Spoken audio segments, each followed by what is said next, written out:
Hello students, welcome back to another video. अगर आप लोग बीए सेकेंड सेमेस्टर में और इंग्लिश लिटरेचर पढ़ रहे हैं तो आज की वीडियो में मैं लेकर के आ गई हूँ बीए सेकेंड सेमेस्टर के इंग्लिश लिटरेचर का very most important question answer जो आप लोगों के एग्जाम 2026-27 में आने वाला है। हमारे जो भी बच्चे रिटर्न पेपर देने वाले हैं उनके लिए आज की ये वीडियो बहुत ही ज़्यादा इंपॉर्टेंट होगी, क्योंकि इसमें मैंने वो सारे इंपॉर्टेंट क्वेश्चन आंसर कवर किए जो 100% आपके एग्जाम में आएगा। और आपकी टोटल 8 यूनिट्स को मैं ऑलरेडी कंप्लीट करवा चुकी हूँ, तो आप चैनल पर विजिट करके प्लेलिस्ट को ज़रूर चेक कीजिएगा। चलिए आज का ये इम्पोर्टेंट वीडियो शुरू करते हैं। देखिए, आपका पहला वेरी मोस्ट इम्पोर्टेंट क्वेश्चन है, व्हाट इज़ हीरोइक कपलेट। देखिए, आपके सिलेबस में हीरोइक कपलेट के बारे में दिया गया है, यूनिट नंबर 2 में आप पढ़ चुके हैं। और हीरोइक कपलेट एग्ज़ाम के लिए इम्पॉर्टेंट है, कई सालों से ये क्वेश्चन एग्ज़ाम में रिपीट हो रहा है। तो जब मैंने आप लोगों की टोटल 8 यूनिट्स को पढ़ाया तो मैंने आपको हर एक टॉपिक के बारे में पढ़ा दिया है। जिन बच्चों ने अपनी क्लासेस की होगी उनको हर एक टॉपिक के बारे में अच्छे से पता होगा। जिन बच्चों ने क्लासेस नहीं की है तो उनके लिए मैंने महासंग्राम क्लासेस पहले भी अपलोड की हैं, आज भी ये वीडियो आपके लिए बना रही हूँ। अगर आप इसके पहले वाली वीडियोज़ और ये वीडियो पूरी एंड तक देख लेते हैं तो आपके एग्ज़ाम की तैयारी 100% बेस्ट होगी, क्योंकि जो कुछ इम्पोर्टेंट होता है वो हम आपको बताते हैं। तो देखिए, हीरोइक कपलेट जब आपसे एग्जाम में पूछेगा तो आप लिखेंगे a heroic couplet is a pair of rhyming lines written in iambic pentameter. देखो, जो हीरोइक कपलेट है दो लाइन का स्टैंजा होता है।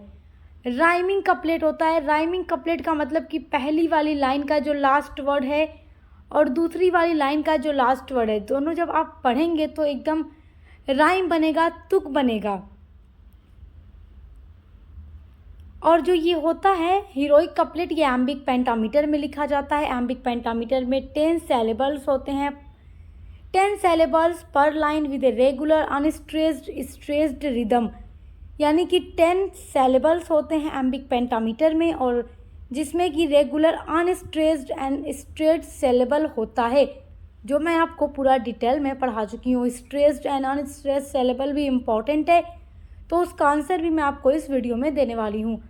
The two lines usually express A complete thought and and with the same rhyme pattern, यानी कि दो लाइन यूजुअली आमतौर पर एक्सप्रेस करती हैं, व्यक्त करती हैं कंप्लीट थॉट, एक पूरा कंप्लीट आइडिया, विचार, एंड एंड और अंत होता है with the same rhyme pattern, same rhyme pattern पर, जैसे कि ए या बी, इस तरीके से राइम स्कीम सेम होता है तो वो हीरोइक कपलेट होता है।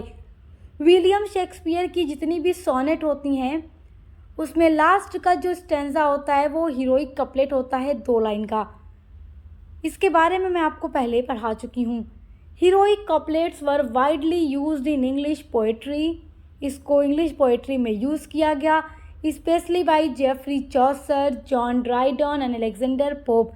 Jeffrey Chaucer, John Dryden and Alexander Pope ने इसका काफ़ी ज़्यादा यूज़ किया, और विलियम शेक्सपियर ने भी अपनी सोनेट्स में इसका यूज़ किया। They are known for their elegance, balance and concise expression of ideas. आपका next very most important question है, what is iambic pentameter. Iambic pentameter, this is very important. ये very short यानी कि section A में आप लोगों से पूछेगा, बहुत ही ज़्यादा इम्पॉर्टेंट है। Iambic pentameter is a poetic meter in which each line contain 5 amps, यानी कि इसमें क्या होता है, हर लाइन कंटेन मतलब बनी होती है ईच 5 एम्प, यानी कि 5 एम्प से।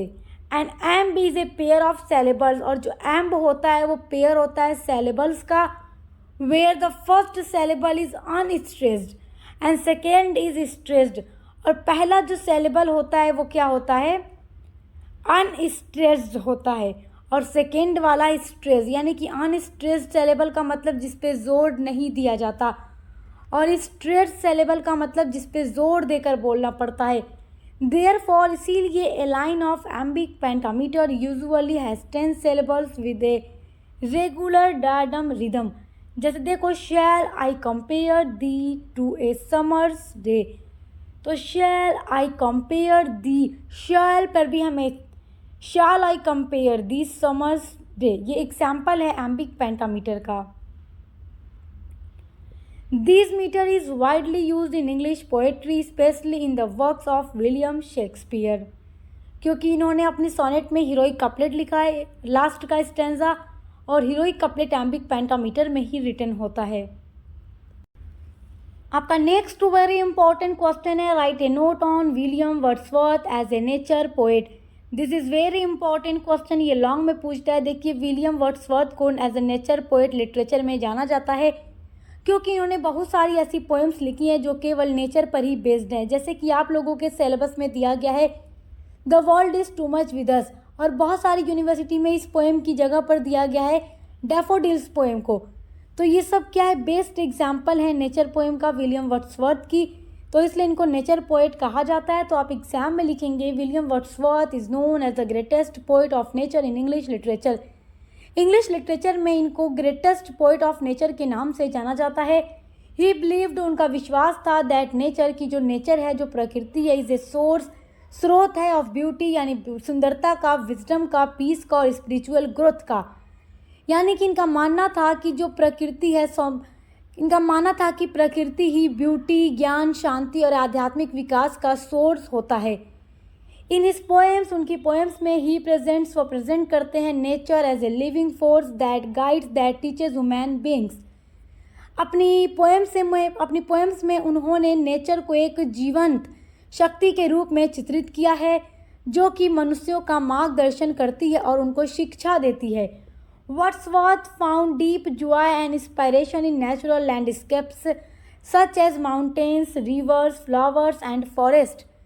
देखिए, विलियम वर्ड्सवर्थ ने मतलब इनको इंस्पायरेशन मिली, प्रेरणा मिली नेचुरल लैंडस्केप से, यानी कि माउंटेन्स यानी पहाड़ों से, जैसे कि नदियों से, फ्लावर्स यानी फूलों से, फॉरेस्ट से, ये सारी जो प्रकृति की चीज़ें हैं, इन्हीं से इनको प्रेरणा मिली और इन्हीं चीज़ों में इनको आनंद मिला और इन्होंने अपनी ज़्यादातर पोएम्स नेचर पर ही बेस्ड लिखी है। His love for nature is clearly reflects in his poems like lyrical ballads and I wandered lonely as a cloud. तो इनका जो लव है नेचर के लिए वो उनकी पोएम से साफ पता चलता है। इनकी पोएम है लिरिकल बैलेट्स, उसके अलावा एक और पोएम है I wandered lonely as a cloud, जिसको डैफोडिल्स के नाम से भी जानते हैं। ये सब नेचर पर ही बेस्ड पोएम है। डैफोडिल्स एक तरीके का फ्लावर होता है जिसमें विलियम वर्ड्सवर्थ ने उसी फ्लावर के बारे में सब कुछ एक्सप्लेन करके लिखा है। थ्रू हिज पोएट्री, इनकी पोएट्री के माध्यम से ही encourage reader to develop a close relationship with nature and appreciate its healing power. उनकी कविताएं रीडर्स को प्रकृति के नज़दीक लेकर आने और उसके बारे में सोचने के लिए प्रेरित करती है। आपका next very very most important question है, टॉप लेवल का क्वेश्चन है, व्हाट इज राइम स्कीम। देखो, ये शॉर्ट में पूछता है, यानी वेरी शॉर्ट में, दिस इज वेरी इंपॉर्टेंट। इस वीडियो में मैं आपको section A, section B, section C तीनों के लिए इंपॉर्टेंट क्वेश्चंस बता रही हूँ, और इसके पहले भी जो वीडियोस मैंने अपलोड किए आप उन वीडियोस को भी ज़रूर देखिएगा। तो राइम स्कीम क्या है? Rhyme scheme is the pattern of rhyming words at the end of lines in a poem. Rhyming scheme एक पैटर्न होता है राइमिंग वर्ड्स का एट द एंड में लाइन्स के in a poem. It is shown using letters of alphabet. Lines that rhyme with each other are assigned the same letter. जब आप कोई भी पोएम पढ़ते हैं और पोएम की जो लाइन होती है उसका लास्ट वर्ड अगली किसी भी लाइन के लास्ट वर्ड के साथ मैच करता है, तुक बनती है, लय बनती है, तो वो राइम स्कीम कही जाती है। यहाँ पर मैंने एक एग्जाम्पल भी नोट किया है ताकि आप इसको अच्छे से समझ सकें। Let me not to the marriage of true minds admit impediments, love is not love which alters when it alteration finds और bends with the remover to remove। अब देखिए, ये जो लाइन आप देख रहे हैं, जो स्टेंजा आप देख रहे हैं विलियम शेक्सपियर की sonnet let me not to the marriage of true minds का, ये फर्स्ट स्टेंजा है जिसमें आपको मैं राइम स्कीम समझाऊंगी। Let me not to the marriage of true minds. अब थर्ड वाली लाइन में फाइंड्स, तो माइंड फाइंड्स, तो आप इस लाइन को ए मान लीजिए, राइम स्कीम को इस वाले को माइंड्स और फाइंड्स को ए मान लीजिए। फिर love is not love, remover to remove, तो ये राइम स्कीम बी हो गया। यानी ए बी इस तरीके से राइम स्कीम हो सकती है। इसके अलावा देखिए ऐसे भी हो सकती है कि पहली लाइन दूसरे के साथ मैच करे, तीसरी की लाइन चौथी के साथ मैच करे, किसी भी तरीके से राइम स्कीम हो सकता है, ज़रूरी नहीं है कि पहला तीसरे के साथ ही मैच करे। हर पोएट जैसे भी लिख सकते हैं, तो हर पोएम आप पढ़ेंगे तो आप राइम स्कीम देख पाएंगे। और बहुत सारी ऐसी भी पोएम्स होती हैं जो राइम स्कीम पर नहीं लिखी जाती, मतलब उसमें राइम स्कीम आपको मिलेगा ही नहीं। तो सारी चीज़ें मैं आपको पढ़ा चुकी हूँ। चलिए, राइम स्कीम क्या है आप समझ गए। This is very important question. आपका नेक्स्ट वेरी इंपॉर्टेंट क्वेश्चन है, write a critical appreciation of the poem let me not to the marriage of true minds. ये पूरी पोएम मैं आपको पढ़ा चुकी हूँ, जो कि पूरी तरीके से ट्रू लव पर यानी सच्चे प्यार पर बेस्ड है। तो एग्जाम में सबसे पहले आप हेडिंग डालेंगे critical appreciation of the poem let me not to the marriage of true minds, और पोएम का नाम इस तरीके से इन्वर्टेड कामा के अंदर लिखेंगे। फिर आप देखिए क्रिटिकल एप्रिसिएशन लिखना शुरू कीजिएगा। Sonnet 116 by William Shakespeare is a beautiful poem. देखिए, let me not to the marriage of true minds को सोनेट 116 भी कहा जाता है। ये बहुत ही ब्यूटीफुल पोएम है about nature of true love, यानी ट्रू लव के नेचर के बारे में कि ट्रू लव कैसा होता है। The poet presents love as constant, faithful and unchanging. Poet इस पोएम में कहते हैं कि जो प्यार है वो कांस्टेंट होता है, फेथफुल होता है, अनचेंजिंग होता है, जो कभी बदलता नहीं है, और भरोसा हमेशा बरकरार रहता है, बना रहता है, और हमेशा ट्रू लव स्थिर रहता है। कभी किसी दूसरे व्यक्ति के आने के बाद ये बदलता नहीं है, चाहे कितनी भी मुसीबतें कठिनाइयाँ हो जाएं, लेकिन ट्रू लव कभी चेंज नहीं होता। He compares true love to a guiding star that remains firm during storm and difficulties. William Shakespeare true love को कंपेयर करते हैं गाइडिंग स्टार से, that remains firm during storm and difficulties. जो guiding star होता है, जो तूफानों में भी रास्ता दिखाता है, उस तरीके से ट्रू लव होता है, विलियम शेक्सपियर कहते हैं। Shakespeare argues that genuine love does not change with the time और सर्कमस्टेंसेस। विलियम शेक्सपियर का ये भी कहना है कि जो ट्रू लव होता है, सच्चा प्यार होता है, डज नॉट चेंज, वो चेंज नहीं होता विद द टाइम, टाइम के साथ, और सर्कमस्टेंसेस यानी परिस्थितियों के साथ। ये नहीं कि वक्त गुजर जाए सच्चा प्यार ख़त्म हो जाए, ये नहीं कि कोई व्यक्ति आ जाए तीसरा और प्यार ख़त्म हो जाए। या विलियम शेक्सपियर ये भी कहते हैं कि ट्रू लव बुरे वक्त में भी साथ देता है, केवल अच्छे वक्त का साथ ही नहीं होता।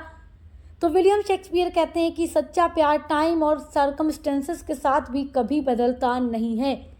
The poem is written in the Shakespearean sonnet form with a regular rhyme scheme in musical rhythm. ये जो पोएम है विलियम शेक्सपियर ने अपनी शेक्सपियरियन सोनेट के फॉर्म में लिखा हुआ है, राइमिंग स्कीम के साथ। It's powerful imagery, simple language and universal theme make it on the first finest love poems in English literature. तो इस तरीके से आप लोगों को अपने एग्जाम में क्रिटिकल एप्रिसिएशन लिख देना है। अगर आप critical appreciation heading by heading चाहते हैं तो मैंने एक वीडियो केवल क्रिटिकल एप्रिसिएशन के लिए अपलोड किया है, जिसमें मैंने आपको पूरा हेडिंग बाय हेडिंग बताया हुआ है कि क्रिटिकल एप्रिसिएशन को एग्जाम में कैसे लिखें। तो आप उस वीडियो को ज़रूर देखिएगा। लॉन्ग में पूछेगा तो आप हेडिंग बाय हेडिंग लिखिएगा, शॉर्ट में पूछ दे तो आप इस तरीके से भी लिख सकते हैं। आपका नेक्स्ट वेरी इंपॉर्टेंट क्वेश्चन है, देखिए नेक्स्ट आपका क्वेश्चन है, write a note on Thomas Gray as an elegy poet. Thomas Gray को इलेजी पोएट के लिए जाना जाता है क्योंकि ये इलेजी काफ़ी ज़्यादा लिखते थे। देखिए, इलेजी एक ऐसी पोएम होती है जिसमें किसी के मतलब मरने के बाद जो शोक मनाया जाता है, तकलीफ़ दुख होता है, उसके बारे में जब पोएट लिखते हैं। तो थॉमस ग्रे एक ऐसे पोएट थे जो इलेजी ज़्यादा लिखते थे, इसलिए लिटरेचर में इनको एज अ इलेजी पोएट के लिए जाना जाता है।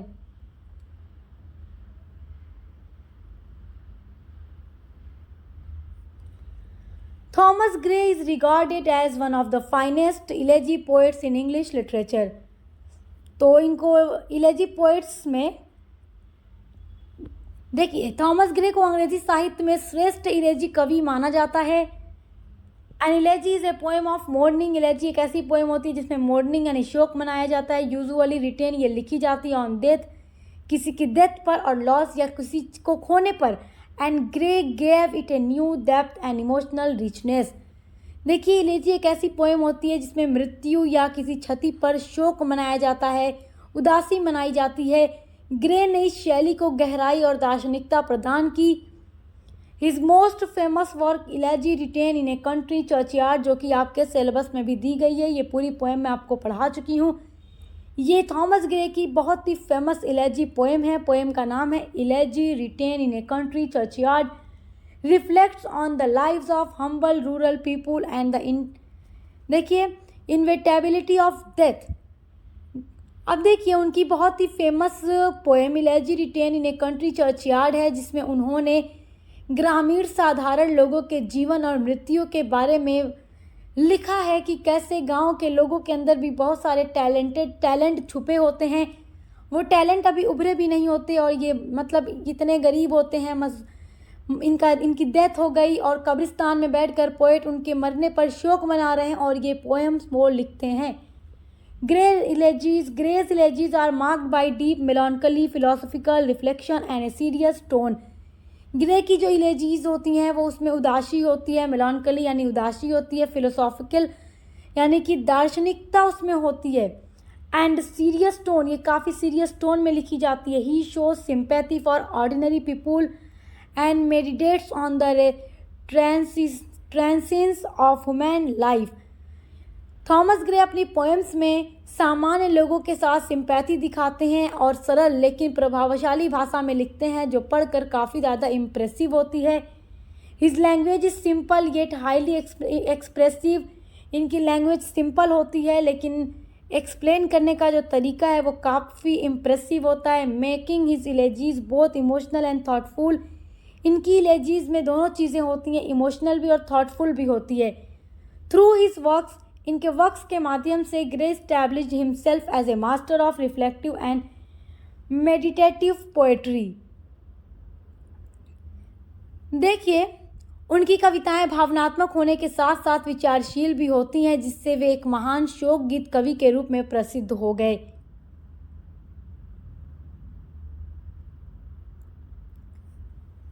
आपका नेक्स्ट वेरी इंपॉर्टेंट क्वेश्चन है, right the structure of Shakespearean sonnet. This is very most important question. Shakespearean sonnet, also called the English sonnet, is a 14-line poem written in iambic pentameter. It has a specific structure. Shakespearean sonnet को English sonnet भी कहा जाता है। Sonnet दो तरीके की होती है, इटालियन सोनेट और इंग्लिश सोनेट। इटालियन सोनेट को पेट्रार्कन सोनेट कहते हैं और इंग्लिश सोनेट को शेक्सपियरियन सोनेट। दोनों का जो स्ट्रक्चर है वो अलग अलग होता है और शेक्सपियरियन सोनेट आपके लिए इम्पॉर्टेंट है। देखिए चाहे कोई भी सोनेट हो, शेक्सपियरियन सोनेट हो या पेट्रार्कन यानी इटालियन सोनेट हो, सभी में 14 लाइन होती हैं। तो स्ट्रक्चर ऑफ शेक्सपियरियन सोनेट में आप फर्स्ट पॉइंट अपने एग्जाम में लिखेंगे, it is divided into 3 quadrants of 4-line stanzas and A final couplet 2 lines। यानी कि 4 लाइन का एक स्टेंजा, 4 लाइन का एक स्टेंजा, 4 लाइन का एक स्टेंजा, फिर उसके नीचे आ जाएगा 4 4 4 फिर 2, तो टोटल मिलाकर हो गया 14 लाइन। तो 4 लाइन का 3 स्टेंजा जिसको क्वाट्रेन कहते हैं और नीचे 2 लाइन का हीरोइक कपलेट होता है। अब दूसरा आपका पॉइंट होगा the rhyme scheme is ABAB CD CD EF EF G। तो इस शेक्सपियरियन सोनेट का राइम स्कीम हमेशा यही होता है और राइम स्कीम पहचानना मैंने आपको यूनिट नंबर 1 में ही पढ़ा दिया था कि राइम स्कीम को कैसे पहचाने। Each quadrant develops a different idea और एस्पेक्ट ऑफ द थीम, और इसके हर क्वाड्रेंट अलग आइडिया को एक्सप्लेन करते हैं। The final rhyming couplet gives a conclusion summary और ट्विस्ट टू द पोएम। और जो लास्ट कपलेट होता है यानी कि लास्ट 2 लाइन का जो स्टेंजा होता है जिसको हीरोइक कपलेट कहते हैं, इसमें पोएम का कंक्लूजन मिलता है, समरी या ट्विस्ट होता है पोएम का। जैसे let me not to the marriage of true minds ने विलियम शेक्सपियर ने नीचे की 2 लाइन में दावा किया है सच्चे प्यार के बारे में कि ऊपर जितना कुछ भी उन्होंने सच्चे प्यार के बारे में बताया है वो बिल्कुल सही है। अगर कोई कह दे कि ये गलत है तो वो मान जाएंगे कि इस दुनिया में किसी ने सच्चा प्यार भी नहीं किया है, और वो कहते हैं कि वो लिखना छोड़ देंगे, खुद को पोएट कहना छोड़ देंगे। तो वो दावा करते हैं और विलियम शेक्सपियर जो कुछ भी ट्रू लव के बारे में लिखते हैं वो बिल्कुल सही है। This structure was widely used by William Shakespeare in his sonnets. What is an elegy? तो elegy is a type of poem written to express sorrow, grief or mourning, usually for someone who has died. It often reflects on loss and shortness of life and deep personal emotions. An elegy may also move from sadness or reflection or consolation, यानी कि एक ऐसी poem जिसमें किसी के मरने के बाद पोएट ग्रीव सॉरो मॉर्निंग करता है, शोक मनाता है, उदास होता है और लिखता है किसी खास दोस्त की डेथ के बाद, किसी ग्रेट पर्सन की डेथ के बाद, किसी रिश्तेदार की डेथ के बाद जब पोएट उदास होता है तो जो पोएम लिखता है वो इलेजी पोएम होती है। A famous example is elegy written in a country churchyard by Thomas Gray, which mourns the death of ordinary people and meditates on human mortality। तो इलेजी पोएम का सबसे अच्छा example elegy written in a country churchyard written by Thomas Gray, जो कि जिसमें poet मोर्न्स करते हैं, शोक मनाते हैं ऑर्डिनरी पीपल के डेथ के लिए। नेक्स्ट वेरी इंपॉर्टेंट क्वेश्चन है, what are stressed and unstressed syllable. तो स्ट्रेस का मतलब जिस पर जोर दिया जाए, अनस्ट्रेस्ड का मतलब जिस पर जोर न दिया जाए। तो देखिए, a stressed syllable is a syllable that is pronounced with the more emphasise force और लाउडनेस, इट साउंड स्ट्रॉन्गर। तो एक ऐसा सिलेबल जो प्रोनाउंस किया जाता है विद मोर एम्फेसाइज, जोर देकर, फोर्स के साथ, तो वो क्या होता है, स्ट्रेट सिलेबल होता है। और देखिए अनस्ट्रेट सिलेबल क्या होता है, and unstressed syllable is pronounce more softly with less emphasise, जो कि सॉफ्टली बोला जाता है, आराम से बिना जोर दिए बोला जाता है। इसका एग्जाम्पल है, देखो अब यहाँ लिखा हुआ है टेबल, टेबल। तो टेबल पर टे स्ट्रेट जोर लग रहा है, हम आप बोल कर देखिए, जुबान से जोर लग रहा है, टे फिर बल, बल एकदम जल्दी हम बोल लेते हैं, कोई जोर नहीं लगाना पड़ता जुबान से हमें, तो टेबल। अब देखो बिफोर, बी अनस्ट्रेट है, बी कहने में बिल्कुल भी जोर नहीं लगता, एम्फेसाइज जोर नहीं लगाना पड़ता, फोर थोड़ा इस पर जोर लगाना पड़ता है, बिफोर। तो इस तरीके से मैंने आपको जब आपकी क्लासेस कराई थी तो इन चीज़ों के बारे में बहुत अच्छे से वहाँ डिटेल में समझाया था, तो आप उन वीडियोस को देख सकते हैं। आपका अगला वेरी मोस्ट इम्पॉर्टेंट क्वेश्चन है, what is dramatic monologue. A dramatic monologue is a type of poem in which a single speaker speaks to a silent listener at a critical moment। Dramatic monologue जो है unit number 1 में मैं आपको पढ़ा चुकी हूँ, आपके सिलेबस में दिया गया है। ड्रामेटिक मोनोलॉग एक तरीके का फॉर्म ऑफ पोएट्री होता है जिसमें एक सिंगल स्पीकर स्पीक्स यानी बोलता है to a silent listener, silent listener के सामने, जो कि केवल सुनते हैं, बोलते नहीं, और स्पीकर बोलता जाता है। द स्पीकर, जो स्पीकर है, जो बोलने वाला, एक्सप्रेसेस हिज थॉट्स, अपने थॉट्स को, अपनी फीलिंग्स को, अपने एक्सपीरियंसेस को एक्सप्लेन करता है, बोलता है, but the listener does not reply, लेकिन जो लिसनर होते हैं वो रिप्लाई नहीं देते, केवल सुनते हैं। Through the speakers word the reader learns not only about the situation but also about the speakers personality and character. देखो, स्पीकर के जो वर्ड्स होते हैं, जो बोलता जाता है, वो अपने थॉट्स को, अपनी फीलिंग्स को, अपने एक्सपीरियंसेस को एक्सप्लेन करता जाता है। तो जो लिसनर साइलेंट होकर सुनते रहते हैं, वो उसके वर्ड्स से, उसकी बातों से केवल,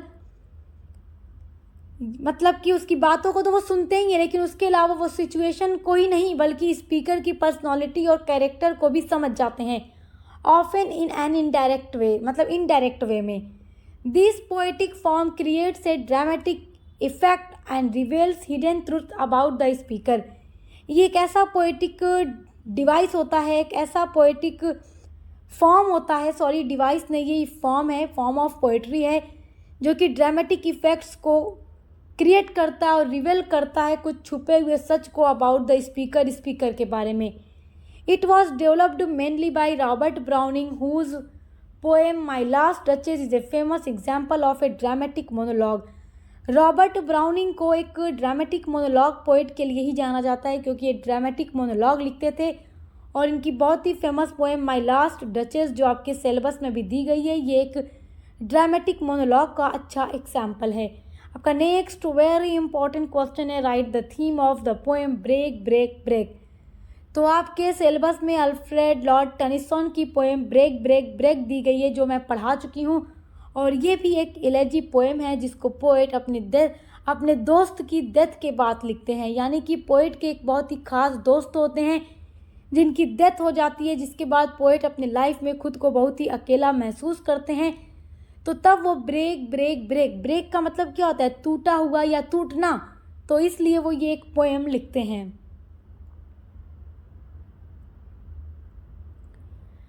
The theme of Break Break Break by Alfred Lord Tennyson is grief, loss and the pain of separation। ये जो पोएम है अल्फ्रेड लॉर्ड टेनिसन की, इसमें ग्रीफ है, लॉस है यानी दुख है, खोना है, और पेन यानी दर्द है, सेपरेशन यानी अलग होने का। अपने दोस्त की डेथ के बाद वो दोस्त से हमेशा के लिए जुदा हो गए। अब कभी वो उनको देख नहीं पाएंगे, उनकी बात को सुन नहीं पाएंगे, कभी उनसे मिल नहीं पाएंगे। तो इसीलिए वो अकेलापन खुद को मतलब अकेला महसूस करते हैं और जुदाई के दर्द में वो लिखते हैं एक poem break break break. The poem expresses the poet's deep sorrow over the death of his close friend. The continuous breaking of waves on the shore symbolises the poet's inner emotional turmoil. अब देखिए, poet ने इस poem में समुद्र की लगातार टूटती हुई लहरें जो हैं, समुद्र की लगातार टूटती हुई जो लहरें हैं, कवि के अंदर के भावात्मक संघर्ष और दुख को दर्शाती हैं। पोएट का कहना है कि ये लहरें एक बार उठती हैं और जाकर टकराती हैं पत्थरों से, फिर उसके बाद पलट के वापस आ जाती हैं। इस तरीके से ये चलता है। तो उसी तरीके से पोएट का जो दिल है टूट चुका है उनके दोस्त के जाने के बाद, उनकी डेथ के बाद, उनके दोस्त की डेथ के बाद ये अकेले हो गए हैं। While nature continues its rhythm without concern, the poets feel isolated and unable to express his intense feeling। देखिए, प्रकृति अपने नियमित रूप में चलती रहती है, लेकिन कवि अपने दुख के कारण अकेलापन और असहायता महसूस करते हैं। पोएट कहते हैं कि देखो, टाइम किसी के लिए नहीं रुकता, ये चलता रहता है।